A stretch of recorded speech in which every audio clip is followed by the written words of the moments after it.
অনেকেই ভেবে থাকেন সেক্সুয়াল ট্রান্সমিটেড ডিজিজের একবার ট্রিটমেন্ট নিয়েছি, সুস্থ হয়েছি, তার মানে আমি আজীবন সেফ। চলুন এই মিথটা আজকে ভেঙে মিথ। সেক্সুয়াল ট্রান্সমিটেড ডিজিজ একবার হলে যদি চিকিৎসা ঠিক মতো নেওয়া হয় তাহলে আর কখনো হবে না, আমি সারা জীবনের জন্য সেফ থাকবো। আসল সত্যটা হচ্ছে আপনার জীবনে অনেকবার সেক্সুয়াল ট্রান্সমিটেড ডিজিজ হতে পারে।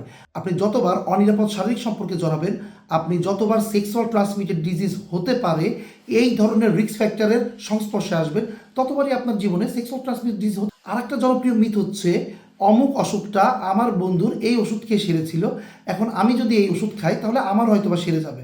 মনে রাখবেন, বন্ধুর কাজ হয়েছে মানে আপনারও কাজ হবে, ব্যাপারটা কিন্তু এরকম না।